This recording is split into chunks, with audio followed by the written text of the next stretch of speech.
Hey guys, it's Charmaine here, and I'm in another view of my office. I'm obsessed with these angel wings I got for Christmas.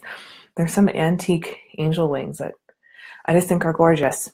Anyways, I wanted to come and talk today because I was in an intensive with my spiritual teacher last weekend, and there was a really important theme that came up, and that was you're not here to do this all alone and to figure out this whole life thing by yourself. It can feel that way when we're down here, like we're all alone. There's no help. I've got to figure out the path forward, create the relationship, to create the abundance, to create the pregnancy, to buy the house. I'm in this all alone. And this thought or feeling can really overwhelm us and leave us exhausted and depleted. So my teacher, Robert Waterman, he has this great saying that you're just here to do your 10%, let God do the 90%. And whatever word you want to use that for that. God, soul, higher self, doesn't really matter. But the gist is you're only here to do your small part. You're not in charge of the whole thing. So this is really important because it brings us to a place of surrender, where the little ego self, the little human self, doesn't have to be in charge of running the whole show, because we're not meant to. The little cute, adorable human ego self and our cute little brains, we think that we're in charge of the world, we're in charge of everything, but we're so not. There's so much more to ourselves. Call it the higher self, call it the soul, call it God, whatever you want to call it.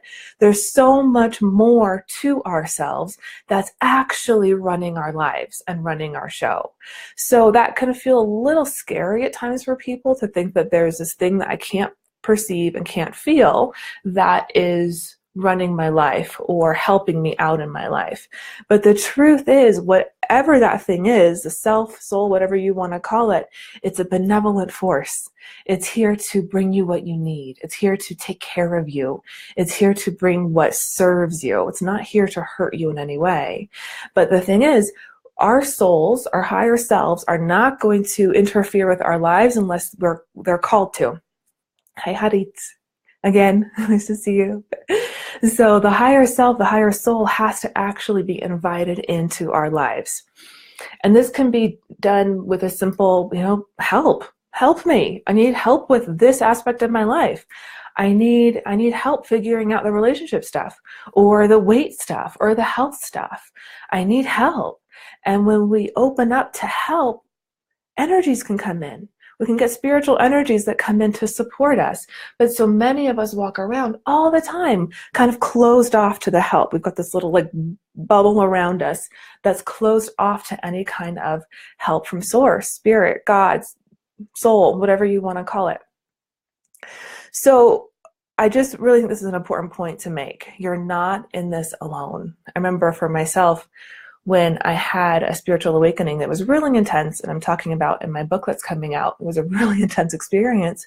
I was 23, 24. I had no idea what was happening. It was terrifying. I truly thought I was dying, and I didn't know what to do. I didn't know who to turn to. Coincidentally, the week after my spiritual emergency or spiritual awakening, I met my current spiritual teacher, Robert Waterman, and it wasn't something I could control or plan. My soul had set this up before I even knew what was going on, but the right help was there for me when I needed it. And this is how the soul works. It's got things in motion for us, but we do have to call out and ask for help, ask for support. It won't interfere unless it's asked to and invited to. So if there is something in your life, I just ask you, where can you surrender to help? Where can you surrender to this bigger part of you that has so much knowledge about how to find you that help? I've experienced this multiple times where if I have a health issue, for example, and don't know how to heal it, I'll call out for help, and then soon, sometimes it's, in a day, sometimes it's a year, the right help will come. The right practitioner will come to me. The right therapist will find me. The right massage therapist will find me. But I have to ask for help. So really, let yourself ask for help. You're not here to do this all by yourself, unless you want to, and you can. You have that right. It's just really painful and really, really tough that way. So what can you surrender to? What can you soften into? Where can you lean on this higher part of yourself that really does have divine knowledge, a divine plan for the best way to serve you, the best way to what you need, what you want into you. So that's my little chat for today. I'm working on this one as well. This is such an important one. My little human ego loves to get in there and control and make things happen. And it's so funny. And I want to say too, when you surrender and when you ask the soul to come in, or you ask this higher support to come in, you might be asked to take action. It's not like a totally passive thing. You might be called to do something or call somebody or research something, and that's fine too. But you're going to be called to. It's not going to come from a place of fear or desperation. It's going to come from a, oh, I'm curious, or this feels right to me. So that's the difference. Okay, well, lots of love to every single person who's watching. I truly hope you can feel my love coming towards you, and bye for now.